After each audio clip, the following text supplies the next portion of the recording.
Are you currently taking a differential equations class and ever wondered where differential equations such as the one in the example written in blue here come from?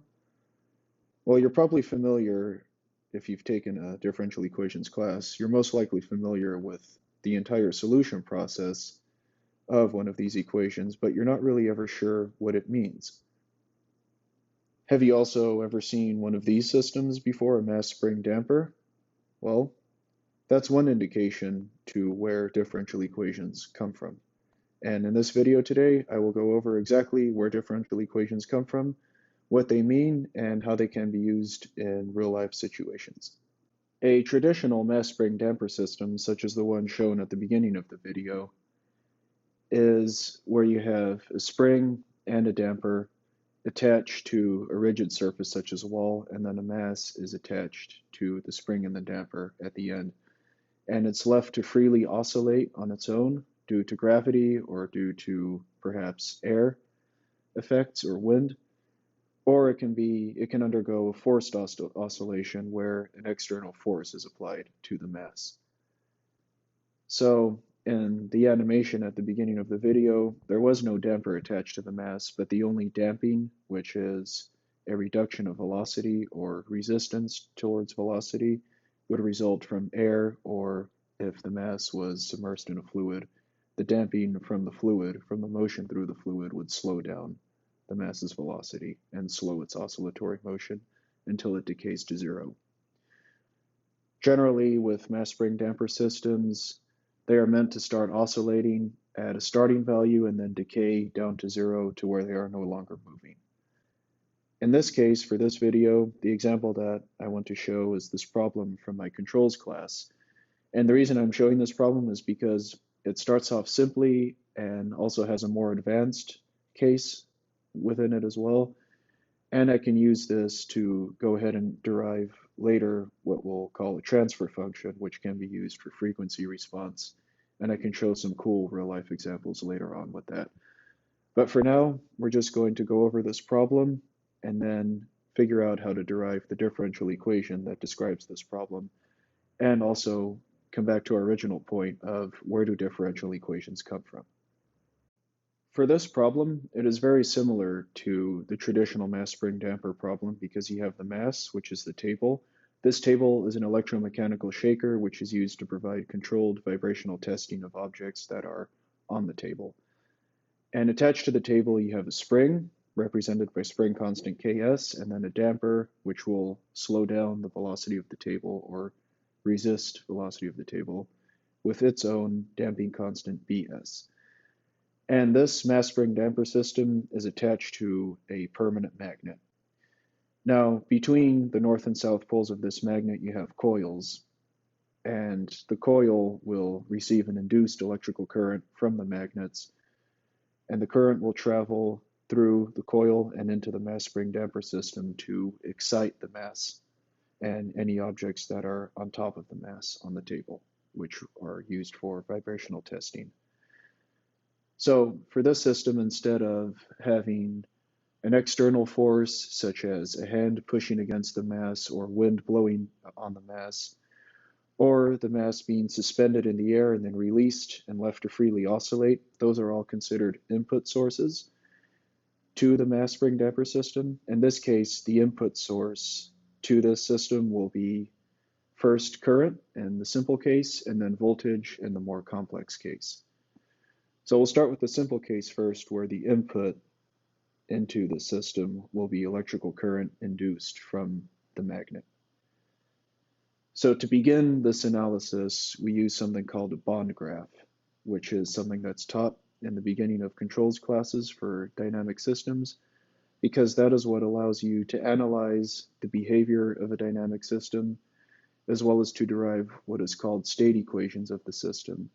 A state equation represents a state of the system, which means that it describes an intrinsic property of a certain kind of the system. For physical systems with a mass, the state equation that describes the behavior of the mass in the system is momentum. For our system, we have to determine the behavior of the table, which is the mass, the behavior of the spring, and then also behavior of electrical components. So the states that will describe this system are the momentum for the mass, the spring displacement, how much the spring stretches or compresses throughout the entire behavior of this dynamic system, and then also something known as the flux linkage for the electrical part of the system. Flux linkage is analogous to mass momentum because for an electrical circuit you have inductance, which is analogous to mass, and you have current, which is analogous to velocity. So mass times velocity equals momentum for a mass, and then inductance, which is electrical inertia, to put it in layman's terms, multiplied by current in the electrical system gives you flux linkage, which is the electrical equivalent of momentum for mass. What we'll look at in this system is building the bond graph to represent the behavior of this system. The way bond graphs are set up, you have 1 junctions and you have 0 junctions, plus other special variables, which we won't really worry about too much in this video, but generally, a 1 junction represents a common velocity source, so a common fluid flow, or a common velocity for a mass, or a common current source. Now, for the initial case that we'll look at for this video, we are going to look at it where you only have an applied current into the coil. So we won't worry about any electrical components within that part of the system because all we have to worry about is the input current into the coil, which will excite the mass and the mass spring damper system. Going back to the diagram, what we will look at in the first case is the mass, the spring, and the damper. So this is what will happen with this system. The electrical current will excite motion, the table will move up and down with a certain velocity and acceleration, and then the spring will stretch and compress at this time, and then the damper will also resist the velocity of the table. So looking at this entire system, you can see that the mass, the spring, and the damper will all move with the same velocity. So hence, we put a 1 junction to represent that. Now we can go ahead and populate the bond graph and derive the state equations. So since we have an input current, we need to convert this current into mechanical motion, and this is done by using a gyrator.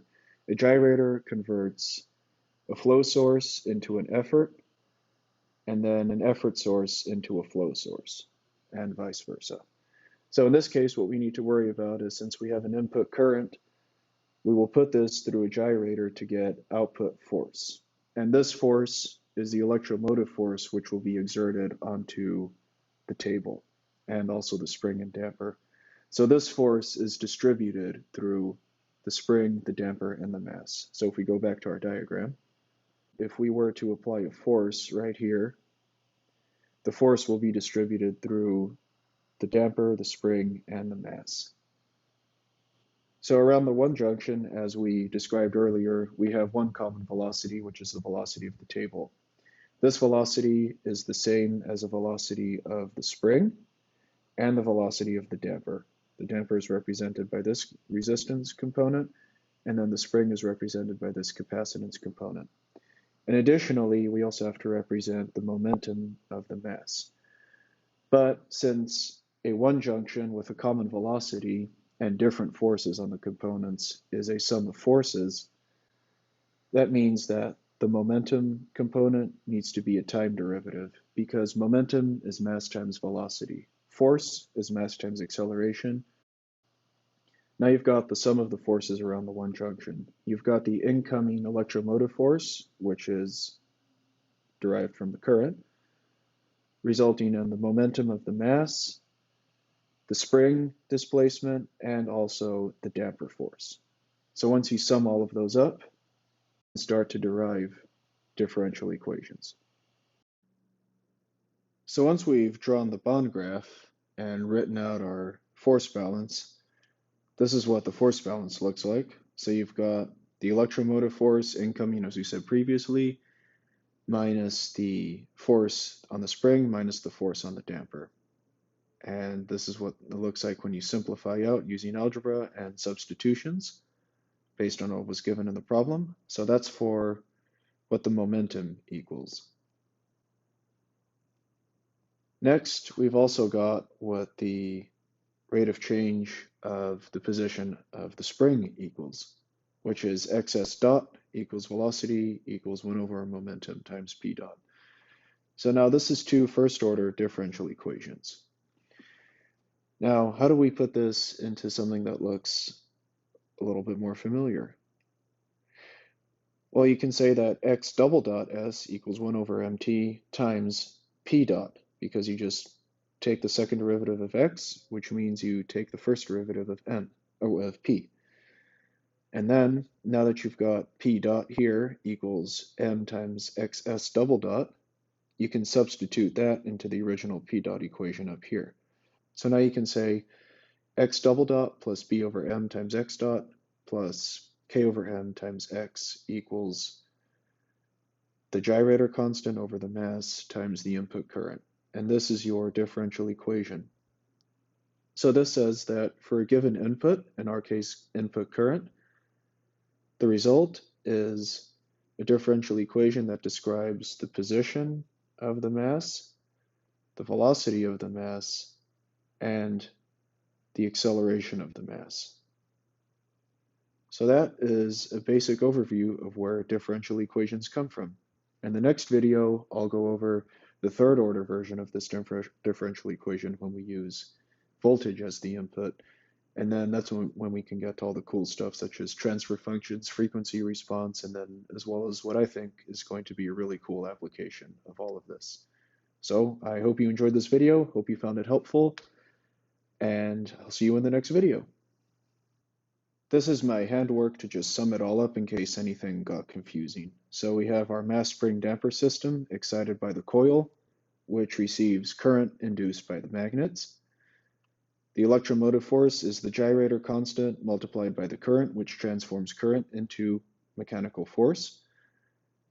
This is the third order system, which we'll discuss in a later video, but you ignore this entire part of the system and go straight to input current, gets transformed into electromotive force. This electromotive force puts force on the mass, the spring, and the damper. So the electromotive force gets distributed into damper force, spring force, and the force on the mass, which is the rate of change of the momentum, as we discussed previously. If momentum needs to be in terms of a force, then you need to take the derivative of momentum. And this is the simplified bond graph showing the momentum and the spring displacement as states. And then this is the summary of the derivation of the differential equations with the final result as shown here. And then in the next video, we'll also talk about the damping constant, which can be derived from the second order differential equation, as well as the system's natural frequency, which we will also discuss. And one final side note to make sure that we all understand and are on the same page about the states. The only states in this system are the spring displacement and the momentum, because that is all that is being described in this system. We are not looking at any electrical components because current is already found for us. All we are looking at is the response of the spring and the response of the mass. That's why only momentum and spring displacement are our state equations. See you in the next video.